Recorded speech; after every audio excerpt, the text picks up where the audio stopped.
Happy Wednesday, and welcome to another episode of Complete Wellness with Cindy. And today I'm going to share my screen with you. I think I'll get Alexa to help us with our power quote of the day. Alexa, what is our power quote of today? Alexa, what is our power quote of today? Our power quote for today. A detox is your opportunity to give your body a break and allow your own self-cleansing and self-healing processes to kick into gear. By Food Matters. Welcome to another episode of Complete Wellness with Cindy. Thank you. Today's topic is R&R. Not rest and relaxation, but resolution and reciprocity. Okay, so we know that works. So that is our topic for today. I've got a couple of things to tell you. I'm excited. My new book is out as well.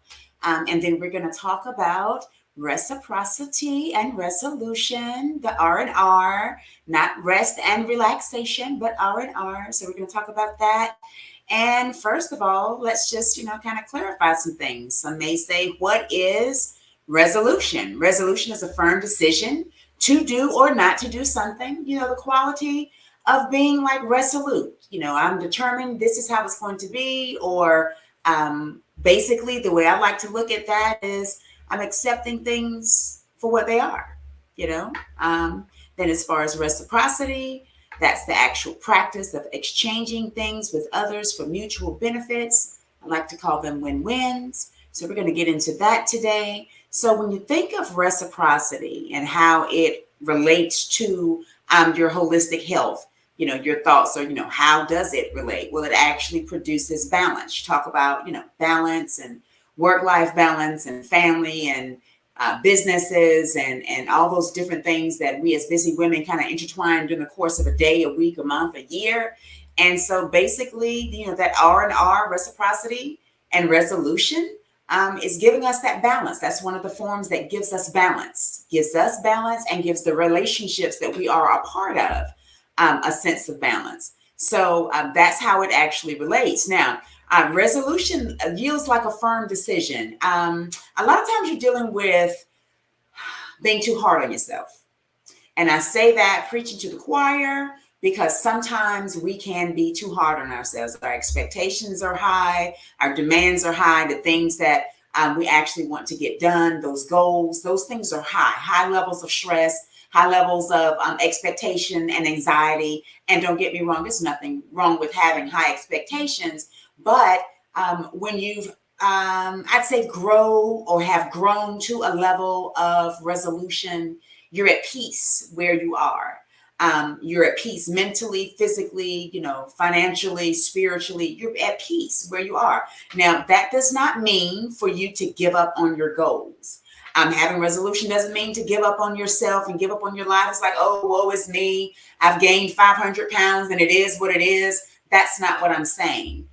There comes a time where, if you're tall or you're short, you're stout or you're slim, you're happy in your skin, happy where you are, but you're constantly working towards where you want to be.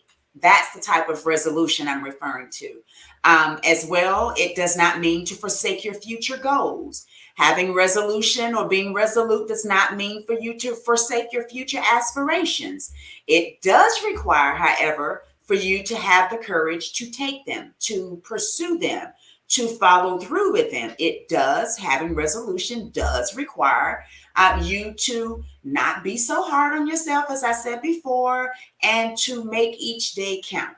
I always like to say one well thing a day is basically a lot. It amounts to a lot because you're making some type of progress towards your goal. One of the things as well, when you think of reciprocity, reciprocity basically it uses that simple give and take type of principle. I would say primarily with your relationships.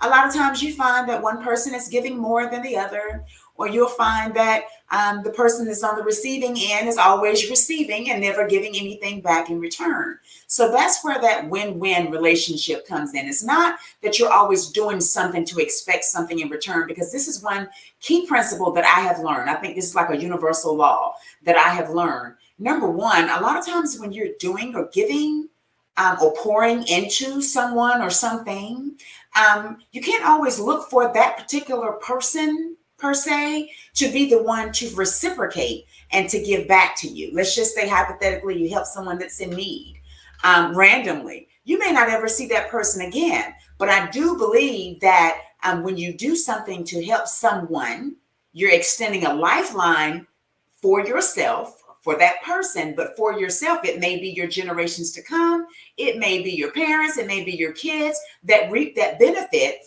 from something good that you did.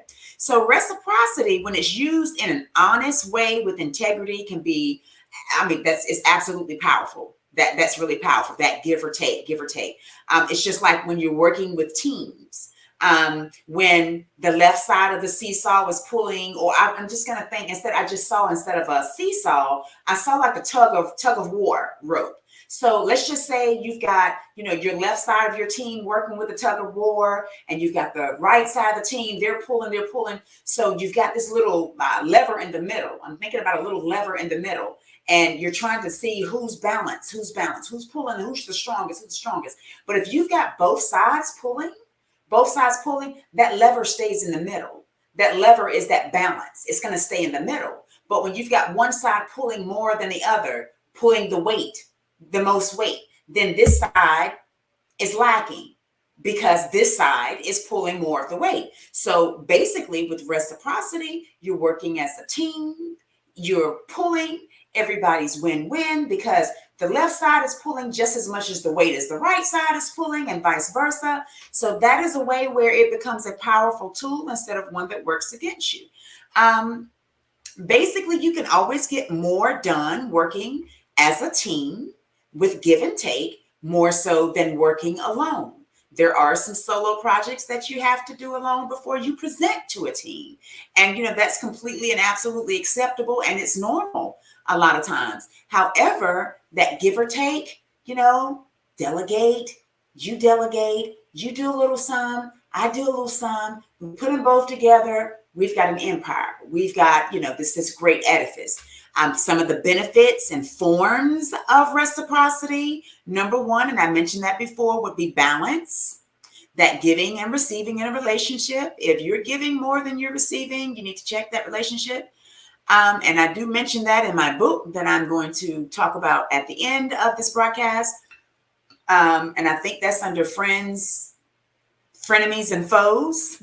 We go deep with that. But anyway, another benefit and form of reciprocity is networking. I like to consider it like the bartering. I like the barter, because bartering, I think, is a good explanation, because you're constantly exchanging goods and products and services and ideas. That kind of intertwines as well with, the balance of like networking, but you're constantly, that's what that is about. You're exchanging goods and services and products and ideas amongst the group. So you're giving something, they're giving something in return. You're giving something, they're giving something in return. They're giving something, and then you're receiving. So there's a good mix, a good balance with that.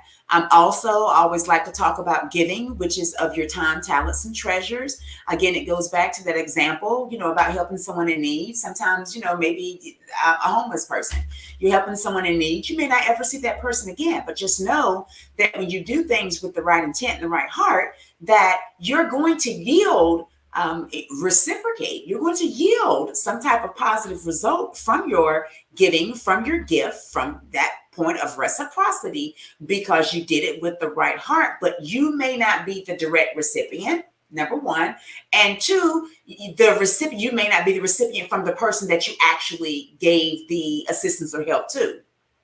Now, the fourth one is personal growth. It all goes back to balance. There's always a level of personal growth when you understand the concept of giving and receiving, expect to receive, but not so much is from that person or that issue or that something. Know that you laid that good seed. The thing that I love most about reciprocity is that it brings me to mind of seed time and harvest. And if you all know the seed time and harvest, somebody plants the seed, somebody waters it, and then another gets the harvest. So sometimes that happens individually, sometimes it happens collectively as like a corporate group. And then sometimes it happens, you don't see it. It's just some good fortune along the line came to someone that was near and dear to you. So I would say the key takeaway, the primary takeaway today is for you to make sure that you have the balance that you need with R&R, resolve, resolution, and reciprocity, R&R, for the balance in your life and all the areas concerning your self-care and your intimate circles of influence. And I'd like again to thank you for stopping by to check us out with Complete Wellness with Cindy. I've been just itching all day to tell you all this, so I'm super excited about the second part here. My book is out.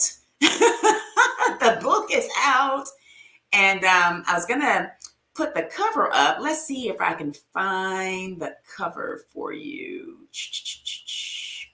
All right, that's there. And we are here and here and here. And we are here. Let's see. There. Here she is. It's the Busy Woman's Guide to Holistic Health and Wellness. It's volume 1. I am so super excited. Can't you tell? I am so excited.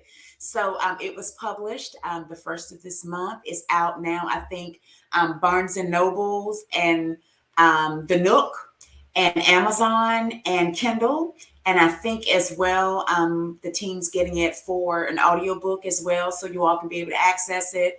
But basically, this is my first volume of many.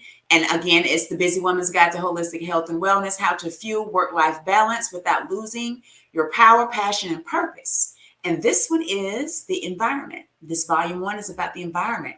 So definitely I'll put the link down below so that you'll be able to get that. Definitely take a look at that. I know that it's going to motivate you, it's going to build you, and it's going to be a blessing to you. So that is all for now. I thank you again for stopping by. Complete Wellness with Cindy. Happy Wednesday, Wednesday, and we'll see you next time.